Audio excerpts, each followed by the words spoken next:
نحمده ونصلي على رسوله الكريم. أما بعد فأعوذ بالله من الشيطان الرجيم. بسم الله الرحمن الرحيم. وقال رسول الله صلى الله عليه وسلم: إنما الأعمال بالنيات. وكما قال رسول الله صلى الله عليه وسلم. وقال رسول الله صلى الله عليه وسلم: نية المؤمن خير من عمله. اور كما قال رسول اللہ صلی اللہ علیہ وسلم. میرے عزیز بھائی دوستو، اللہ جل شانہ نے انسان کو بڑا ہی قیمتی بنایا ہے. یہ پورا نظام اللہ جل شانہ نے انسان کی خاطر پیدا فرمایا ہے. زمینوں کا نظام، آسمانوں کا نظام، خلاؤں کا نظام، یہ سارا ہی نظام جو اس دنیا کے اندر ہے یہ بھی انسان کے لیے چلایا ہے. اور اس دنیا کے ختم ہونے کے بعد بھی جو اگلی جہان ہے وہ نظام بھی اللہ جل شانہ نے انسان کے لیے بنایا ہے. اور انسان کو اللہ جل شانہ نے اپنے ہی عبادت کے لیے پیدا فرمایا ہے. اللہ کرے کہ یہ بات سمجھ آ جائے کہ ہم اس دنیا کے اندر اپنے خواہشات پورا کرنے کے لیے، دنیا کو آباد کرنے کے لیے نہیں آئے. آج کل مسلمان آپس میں کہہ دیتے ہیں کہ انگریزوں نے ترقی کی ہے، ترقی یافتہ ہے، مسلمانوں نے کیا کیا ہے. تو میرے بھائی دوستو، اس میں فرق ہے. اللہ جل شانہ کفار کے بارے میں کلام پاک میں ارشاد فرماتے ہیں کہ ان کے جو علم کی جو انتہا ہے یہ ہے دنیا ہے. یعنی ان کا جو علم ہے، جو کچھ بھی یہ علم حاصل کرتے ان کا جو انتہا ہے یہ دنیا ہے، اس سے آگے نہیں ہے. بس دنیا کے لیے کرتے، دنیا کے لیے جیتے ہیں، دنیا کے لیے مرتے ہیں، دنیا پہ سوچتے ہیں، دنیا کو بناتے ہیں. ان کا جو علم کا جو سرمایہ ہے وہ یہ ہے دنیا ہے. اور ان سے آگے ان کا کوئی تصور ہی نہیں جاتا، خیال ہی نہیں جاتا. اور دوسری جگہ میں اللہ جل شانہ فرماتے کہ یہ اس دنیا کی جانتے، یہ دنیا کو جانتے، آخرت سے غافل ہے، آخرت سے. تو میرے بھائی دوستو، ایک آدمی اس طرح کی اس دنیا کو مقصد بنا کر کے کام کرتا ہو، اور ایک یہ ہے کہ اس دنیا کو مقصد نہ بناتا ہو، دنیا کے اندر رہنا. تو ان دونوں کی محنت میں فرق ہوتا ہے. جو اس دنیا کو مقصد بنا کر کے بیٹھا ہوا ہے تو وہ لازمی اسی کے لیے سوچے گا، اسی کے لیے جو نا اس کو بنائے گا، اس میں ہر صلاحیت کو استعمال کریں گے. لیکن جس کا یہ عقیدہ ہے کہ میں یہاں سے کوچ کر کے جانا ہے، تو کوچ کر کے جانے میں پھر وہ یہاں کا اتنا نہیں سوچتا. تو میرے بھائی دوستو، یہ لوگ اگر ترقی کرتے ہیں، یہ لوگ دنیا کے اندر چاند پہ پہنچ گئے ہیں، خلاؤں میں بہت کچھ کیا ہے، ان کے علم کا جو مقصد ہے، جو انتہا ہے، بس یہی دنیا ہے. اور مسلمان جو ہے نا وہ اس دنیا کے اندر یہ سمجھتے ہیں کہ بس مرتے تک ہمارا کام ہے، جب مر جائیں گے اگلے دوسری جہان ہے وہاں، تو کچھ کرے یا نہ کرے. لیکن اس کا عقیدہ یہی ہوتا ہے اگر یہاں اتنی آبادی کرو، یہ کرو، وہ کرو، پھر بھی یہاں سے تو جانا ہے تو کیا کریں. تو میرے بھائی دوستو، اس عقیدے کی بنیاد پر بھی مسلمان جو ہے نا اس دنیا کے اندر اتنا وہ نہیں کرتا کہ بس اس دنیا کو اوڑھنا بھی چونا پڑے. ہاں، پہلے ابتدا میں اللہ جل شانہ نے جو کام لیا ہے دنیاوی اعتبار سے بھی، جو سائنسدان وغیرہ ہے وہ بھی اللہ جل شانہ مسلمان ہی کے اندر پیدا کرنا ہے. لیکن وہ اس طرح نہیں ہے کہ آخرت کو بلا کر کے یہ اسی کام کے اندر ہی منہمک ہو گئے. تو میں نے عرض کر دیا تھا حدیث مبارک جو انما الاعمال بالنیات، ہر عمل کا دار و مدار نیت پر ہے. جس طرح نیت ہے اس طرح عمل ہے. میرے بھائی دوستو، نماز یہ ایک اہم عبادت ہے۔ نماز ایک اہم عبادت ہے ایمان کے بعد، اور یہ اہم عبادت بھی اس طرح کہ یہ بھی نیت کے ساتھ تعلق رکھتا ہے۔ ایک آدمی اس طرح ہے کہ نماز بڑے ہی زبردست طریقے کے ساتھ پڑھتا ہے، بڑے ہی خضوع، دیکھنے میں ایسا لگتا ہے کہ بالکل ہی ایسا سمجھو کہ یہ روحانی طور پہ اوپر عرش پر ہوں، لیکن نیت کے اندر فطور ہے، نیت کے اندر اللہ کی رضا نہیں ہے، تو میرے بھائی دوستو اس نیت کی وجہ سے اس کو کچھ بھی نہیں ہوگا۔ اللہ حفاظت کرے۔ اس نیت کی وجہ سے، جو نیت اس کا ٹھیک نہیں ہے، تو اسی وجہ سے اس کو کچھ نہیں ملے گا۔ ایک آدمی کسی کو صرف راستہ بھولا ہوا یا نیا مسافر ہے، وہ اللہ کی رضا کے لیے صرف ہاتھ سے اشارہ کرتا ہے، وہ بولتا بھی نہیں ہے کہ فلانی جگہ کدھر ہے، وہ صرف اشارہ کرتا ہے، لیکن اللہ کی رضا کے لیے کرتا ہے۔ یہ بڑا ہی اونچا ہے، یہ بڑا ہی وزنی ہے، یہ اللہ کے ہاں بڑا ہی قابل قدر ہے۔ تو میرے بھائی دوستو، یہ نیت جو ہے نا، یہ نیت یہ بنیادی چیز ہے، بنیادی کردار اسی کا ہے، اور نیت کے ذریعے سے آگے پل بھی ملتا ہے۔ نیت جتنا ہی کمزور ہوگا اس کا پل بھی کمزور ہے، نیت جتنا مضبوط ہے تو اتنا ہی اس کا پل بھی مضبوط ہوگا۔ تو میرے بھائی دوستو، حدیث مبارک کے اندر آپ صلی اللہ علیہ وسلم فرماتے ہیں کہ نیت المؤمن خیر من عملہ، کہ مومن کی جو نیت کرنا ہے یہ عمل سے بہتر ہے، عمل سے بہتر ہے۔ ابھی ہماری نیت اس طرح بن جائے کہ خیر کے بارے میں سوچے، اللہ جل شانہ کی رضا کے بارے میں سوچے، مخلوق کی بھلائی کے لیے ہم سوچے، اللہ جل شانہ کے ساتھ تعلق اس طرح بن جائے، یعنی ایسے دل کے اندر یہ نیت ہو کہ وہ ساری ہی نیتیں خیر ہی خیر ہو، اس نیت کے اندر کوئی فطور نہ ہو، کسی کے لیے دل کے اندر بغض، کینہ اور کوئی اس طرح کا مسئلہ دل کے اندر نہ ہو، بلکہ جو اللہ جل شانہ کے بندے ہیں، مخلوق ہے، اس کے لیے نیت صاف، اور ان کی بھلائی کے لیے سوچتے ہو، اپنے قریبوں کے لیے، اپنے لیے، مسلمانوں کے لیے، تو یہ بھلائی سوچنا اور دین کی خدمت اس کے لیے سوچنا، اس کے لیے تصور کرنا، میرے بھائی دوستو، یہ جو ہے نا، نیت المؤمن خیر من عملہ، اسی کے ذمہ ہے۔ لیکن یہ میرے بھائی دوست دل کے ساتھ تعلق رکھتا ہے۔ ایک آدمی یہ چاہے گا کہ میں آئندہ کے لیے یہ اس طرح کی جو نا میں نیت کو صاف کروں گا، کسی کے ساتھ جو میرا دل کے اندر بغض ہے، کینہ ہے، فلان ہے، یہ چیزیں میں سارے ہی دور کروں گا، تو میرے بھائی دوستو یہ صرف اس تصور سے نہیں دور ہوں گے، صرف اس سوچنے سے دور نہیں ہوں گے، اور یہ اس سوچنے سے ملیں گے، اس کے لیے کچھ کرنا پڑتا ہے، اس کے لیے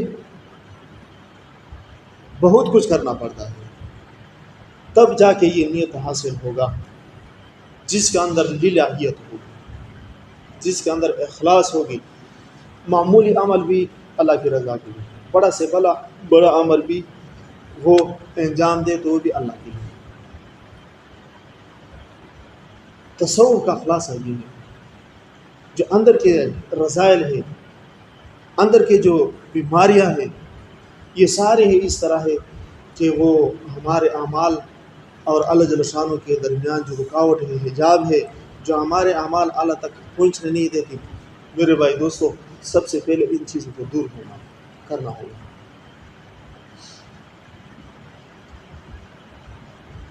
ہمارے بڑے فرماتے ہیں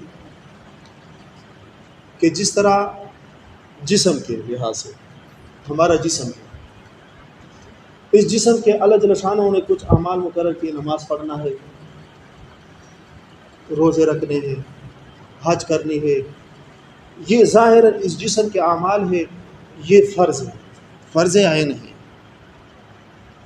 جس طرح ان کے احکامات ہیں کہ وہ کوئی فرض کا درجہ رکھتا ہے، کوئی واجب کا درجہ رکھتا ہے، تو اسی طرح فرماتے ہیں کہ باطناً جو روح کے ساتھ تعلق رکھتا ہے وہاں پر بھی یہ چیزیں ہیں کہ کسی کے دل کے اندر حسد ہے، اس حسد کو دور کرنا فرض ہے۔ کسی کے دل کے اندر کینہ ہے، اس کینے کو دور کرنا یہ فرض ہے۔ کسی کے دل کے اندر تکبر ہے، اس تکبر کو دور نہ کرنا یہ فرض ہے۔ کسی دل کے اندر دنیا کی محبت ہے، یہ دنیا کی محبت دل سے دور کرنا فرض ہے، جس طرح نماز وہ فرض ہے۔ لیکن میرے بھائی دوستو، ہم نے جو جسم کے ساتھ تعلق رکھنے والے عبادات ہے، ہم نے اس کو تو فرض بھی سمجھا ہے، واجب بھی، یہ سارے ہمارے سمجھ میں آتا ہے۔ لیکن جو باطناً ہے، جس کے ساتھ مشائخ صوفیاء کرام وہ بحث کرتے ہیں، میرے بھائی دوستو، یہ علماء یہ فرماتے ہیں کہ یہ ایسا نہیں کہ اپنی طرف سے، حدیث مبارک کے اندر آتا ہے جو حسد کے بارے میں، کہ جو کسی کے ساتھ حسد کرتا ہے، یہ حسد کرنے والا یہ اللہ جل شانہ پر اعتراض کرنے والا ہے۔ اللہ پر فرض کرو ایک کو اللہ جل شانہ نے اس کے ساتھ بلائی کا معاملہ فرمایا ہے، دنیاوی نعمت یا دین کی کوئی نعمت اس کو اللہ جل شانہ نے عطا فرمائی ہے، یہ دوسرا جل رہا ہے، کیوں دیا ہے؟ جہاں پر بھی کیوں آتا ہے تو وہاں پر کیا ہوتا ہے؟ اعتراض ہوتا ہے۔ مقصد یہ ہے کہ یہ اللہ جل شانہ نے اس کو جو یہ انعامات دیے ہیں یہ اس کے قابل نہیں تھے، لہٰذا الیاذ باللہ اللہ نے غلط فیصلہ کیا، الیاذ باللہ۔ اور حدیث مبارک کے اندر آتا ہے کہ حاسد اپنی نیکیاں محسود جس کے ساتھ حسد کرتا ہے وہ نیکیاں اس کے کھاتے میں جاتی ہیں۔ اور دوسرے ایک روایت میں آتا ہے کہ جو حسد کرنے والا ہوتا ہے وہ جب حسد کرتا ہے تو اس کے نیکیاں اس طرح ختم ہو جاتی ہے جس طرح اس طرح بال کو ختم کرتی ہے، یا جو خشک گھاس ہوتا ہے جس کو ماچس کی تیلی لگا کر کے سیٹوں کے اندر اس کا کام ہوتا ہے۔ تو یہ کیا ہے؟ فرض ہے۔ اور تکبر، کینہ تو ایسی چیز ہے کہ لیلۃ القدر کی رات میں جو اس میں کوئی دعا رد نہیں ہوتی، 3 قسم کے لوگ جو ہے نا وہ اسی رات میں بھی نہیں بخشے جائیں گے۔ اس میں ایک کینے والا بھی نہیں، بغض رکھنے والا، کینے رکھنے والا، وہ بھی معاف نہیں ہوگا جب تک وہ بغض کینہ دور نہ کرے۔ تو میرے بھائی دوستو، ہم صرف یہ ظاہر کو سمجھتے کہ یہ فرض واجب ہے، جو ہمارے باطن جو ہمارے اوپر اس کا دور کرنا فرض ہے، میرے بھائی دوستو سے ہم غافل ہیں، ہم اسی کا خیال ہی نہیں رکھتے، بس سمجھتے کہ یہ تو ایسا ہی ایک فطری چیز ہے۔ نہیں میرے بھائی دوستو، یہ ہر اندر کے جتنے بھی اخلاق ہے یہی سے اخلاق رذیلہ پیدا بھی ہوتے ہیں اور اسی ہی سے اخلاق حمیدہ بھی پیدا ہوتے ہیں۔ اور تمہارے ظاہر عبادت کے اندر جتنے بھی ظاہر عبادت ہے سب کے اندر یہ باطن کا کردار ہے۔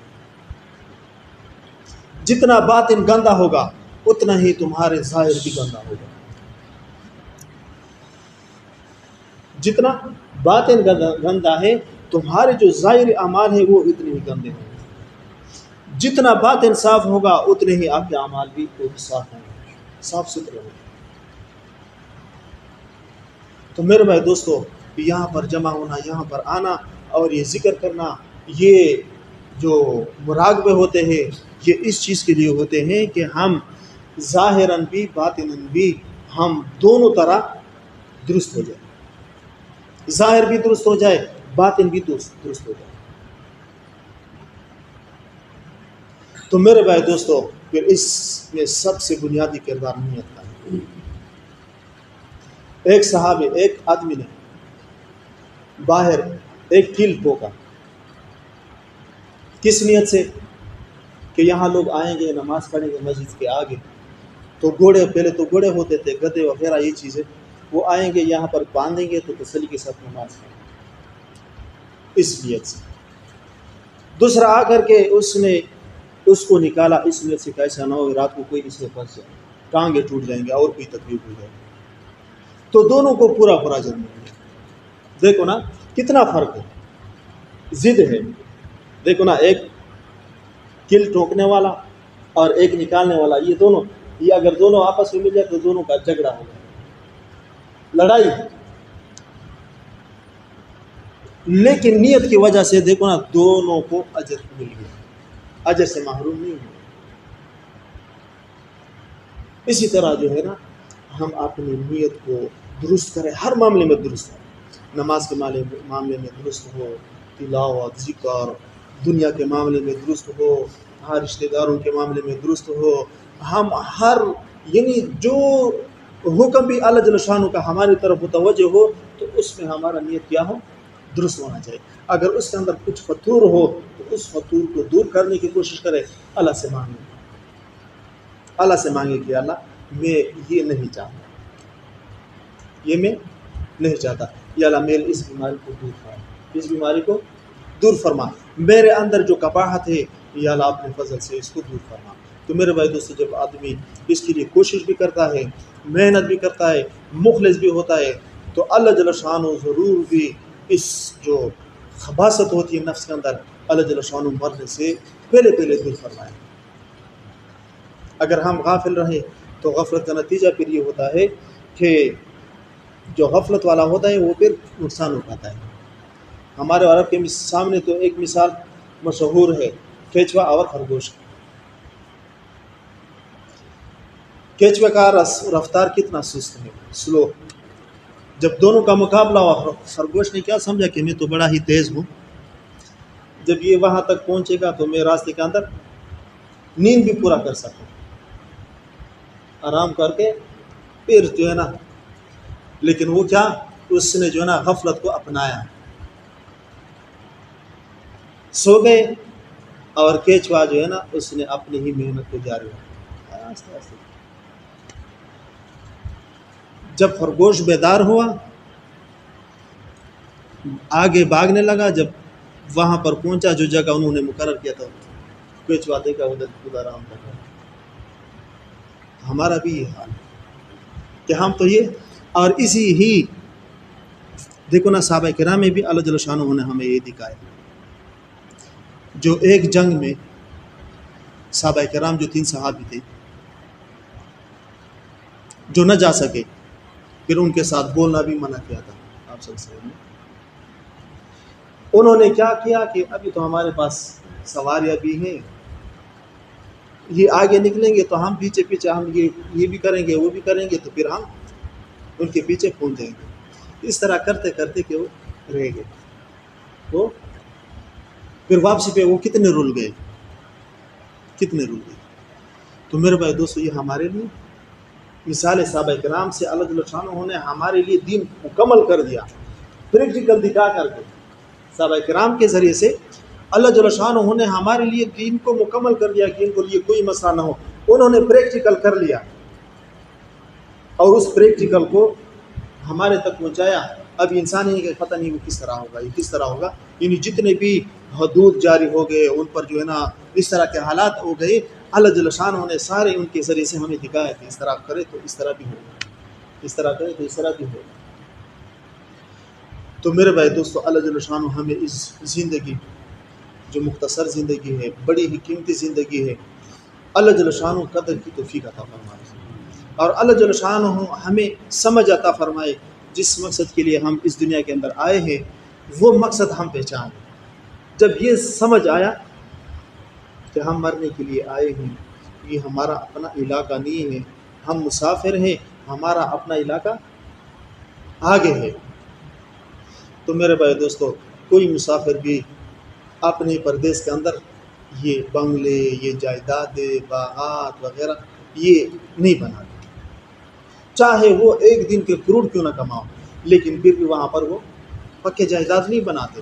عرضی اپنے لیے کوئی جگہ بنگلہ وغیرہ بنائے گا رہنے کے لیے, دفتر بنائے گا, لیکن وہ جتنا بھی سرمایہ ہوتا ہے اپنے علاقے میں, اپنے علاقے میں. یہ تو مشاہدہ ہے. لیکن اس کو یقین ہوتا ہے کہ یہ پرایا ملک ہے، یہ پرایا ملک ہے، میرا اپنا علاقہ وہ ہے، چاہے پہاڑی ہے، چاہے بدصورت ہے، جس طرح بھی ہے، کوئی سہولت نہیں ہے، لیکن وہ اپنا علاقہ اپنا ہے۔